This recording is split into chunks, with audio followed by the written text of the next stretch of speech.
Well, you guys have been a wonderful audience, and we have one more teller to bring it all back home tonight. Scott Bump is very tall. Yes, and Very handsome. tall and very handsome. And single. And he's an amateur photographer and just a really wonderful guy. We've really enjoyed having him in the workshop. Yeah, he has a really great story to he's share just tonight, got so a yeah. fabulous story that Yes. I think you all are really going to enjoy. Please welcome Scott. Scott.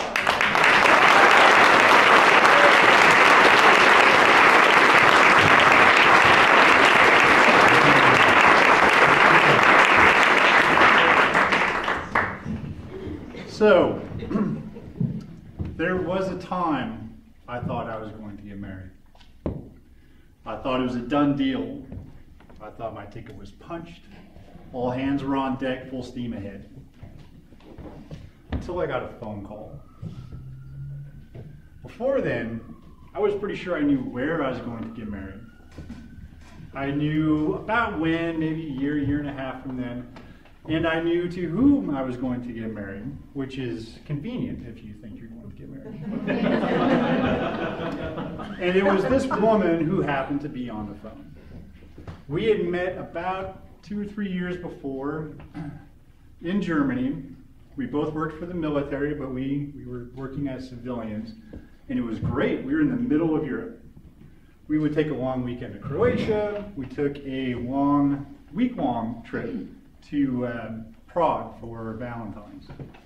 And to round out our European experience, we went to Southern Africa for 2.5 months. But what made it even better is that I had never been in love like this before. I had never been loved like this before. You know that look that new lovers give each other? That look of complete adoration? You can't fake it. You can't bring it on when you want. Half the time, you don't even know you're making the face. And when you get it, it just lifts you up. It makes you feel like you're walking on your tiptoes. It's one of the best looks ever. We had that in spades all the time. When we got back to the States, as things happened, things changed a little bit. She had to go to Virginia for her graduate school, and I was in North Carolina, because that's where the jobs were. But it was okay. Change is all right. I was used to change. Before I met her, for at least 6 months, I was traveled Southeast Asia. And if you travel Southeast Asia, you have to deal with change. India and Nepal are chaos. Just chaos. While I was there, I had mixed dysentery. That's both kinds, same time. It was not a fun week. I was in a bus wreck. So when a friend and I were going to Thailand, he was like, hey, how about if we do a Buddhist retreat? All right, well, it sounds interesting. What is it? What is this Buddhist retreat about? He told me that it was 10 days. You couldn't talk to anybody. You couldn't really look at anybody. You didn't want to break their concentration. They had a pretty rigid schedule, but it was on a tropical island. And I said, tropical island? Are you telling me that I get to sit on my ass in silence on a tropical island after India and Nepal? I am there. Done deal. I got it. And what he said was true. It was pretty regimented. We were up at 4:30. We were meditating. We had a curry for breakfast. More meditation, another curry for lunch. And for dinner, we had this fruit salad. Traveling for 4 months in the subcontinent means you get a lot of boiled food and a lot of fried food. So when I was looking at this fruit salad, oh man, it was papaya, it was mango, it had pineapple, bananas, shaved coconut on top, and it was this weird Thai jelly stuff. I don't even know what it was, but it was awesome. You put that on top, and it just topped it. It was great. But I found out that meditation is hard. We had 15 hours of meditation. We had sitting meditation. We had standing meditation. We had walking meditation. We had working meditation. We had eating meditation. We had I'm looking at a tree meditation. We had sleeping meditation. We had, I can't believe I'm still meditating meditation. So as the days progressed, I was focusing on this fruit salad. Because it was the best thing there.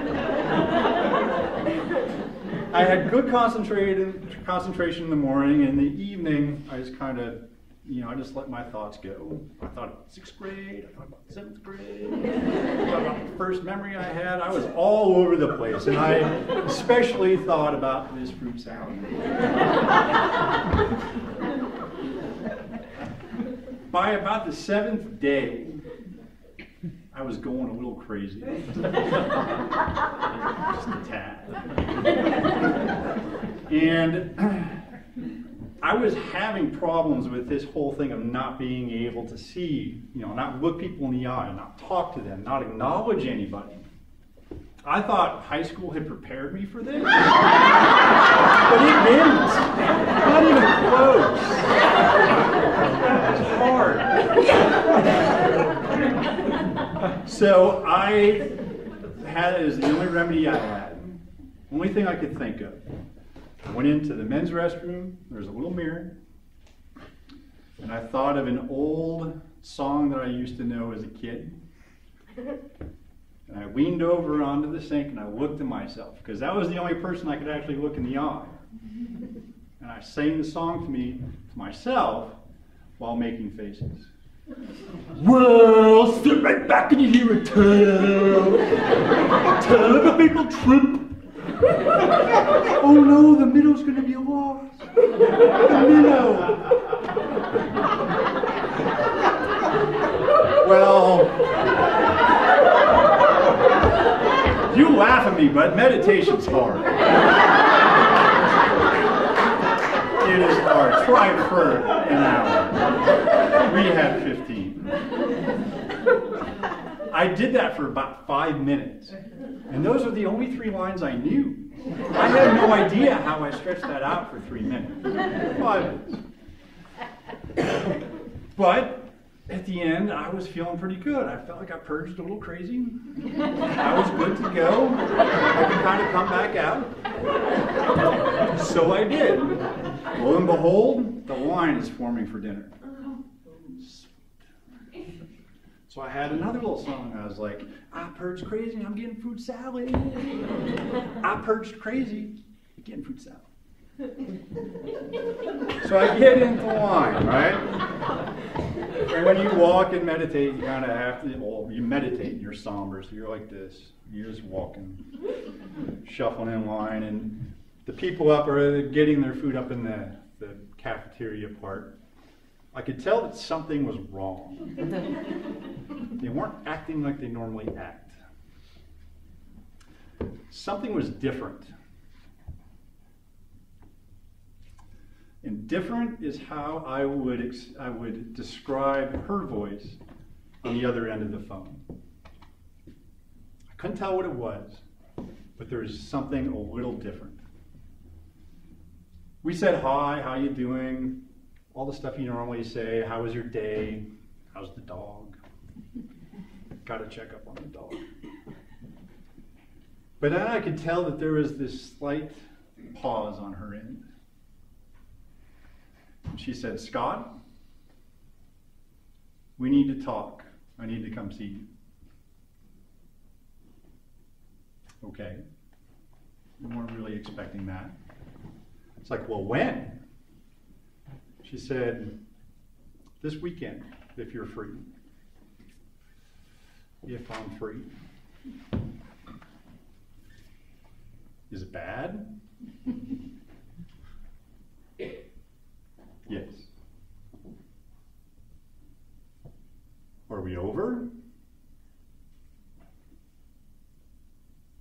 Yes. And she started to cry. I think it was a little bit of shock, but I kept my demeanor. And I listened to her cry for maybe 4 or 5 seconds. And I said, "Is your mom there? Because I think you need a hug. How about if you go get a hug?" And we hung up.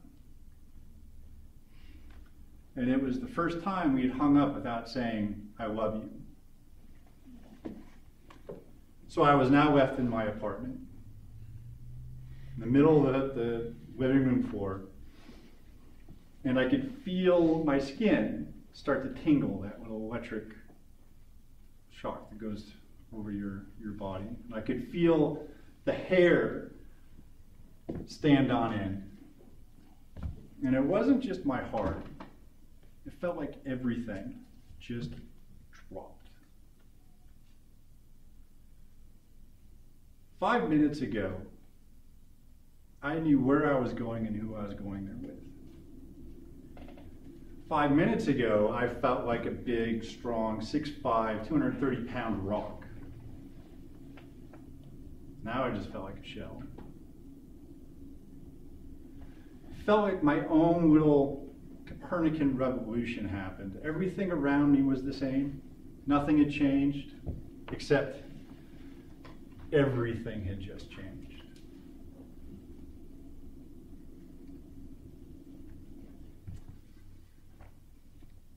As the wine for dinner kept moving forward, things were still different. Something was wrong with the force.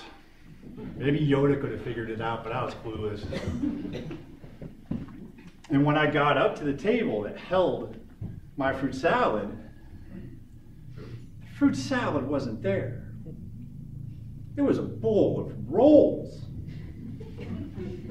And they weren't even rolls that they had made in the kitchen. They were wrapped in plastic. They bought them. And I was like, "What'd you do with my fruit salad?" And I for a split second, I thought somebody had heard me in the bathroom and we were all getting punished for my Gilligan's Island escapade. They're like, "Hey, we're on an island. Don't knock the island." But then I realized it was a little too quick for that. Buddhists tend to be slow and methodical. I was a little too snappy. I realized I was holding the wine up, so I grabbed my roll and I go over to the table and I sit down and I look at it. Man, I was not thinking Buddhist thoughts at that time. I was not. I was as far away from Buddhism at that point in time as I possibly could be. I opened that thing, and then it kind of hit me.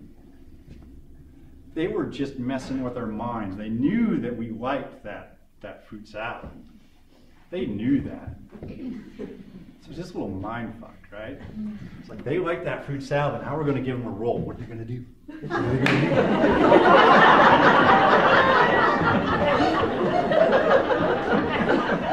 So I was like, all right, you little crafty Buddhist bastards, I am on to you. I know what you're doing now. I do. You're trying to mess with my mind. You're not going to mess with my mind. So I sat down, I opened that thing, and I ate it, and it was hard and dry and tasted, well, like a roll in plastic. It was bad. I was like, ha, the Bumpster won, the Buddhist 0. I got that. So I went through the rest of the day. But as it normally happens, right before you're about to go to bed is when all of your doubts start coming back, all your questions. Right when you're about to go to sleep, that last little minute, you're like, oh, crap. It started happening to me. I started fixating on that roll. That roll, I mean, it sucked. That roll was terrible. I wanted my fruit salad. Are they going to switch that out tomorrow? Are they going to switch it out with something else? Am I going to have rolls for breakfast, lunch, and dinner? It would have been like being back in India. So I was really starting to worry about it. And then I was like, what does it matter? I know what I want. I know what I'll get. So if they want to give me a roll tomorrow, so be it. I'll take it. In fact, if they want to give me 2, I'll take 2 rolls. They really want to bring it, 10. Give me 10, I don't care. 20. 50. Come on, you little punk ass Buddhist bitches, bring it. I will take it. Give me 50, give me 100. I don't care. Wind them up on that table. I will sit down at that table and eat every single one of them. Because I know what I want. I know that someday, I will get that sweetness back in my life again. Namaste.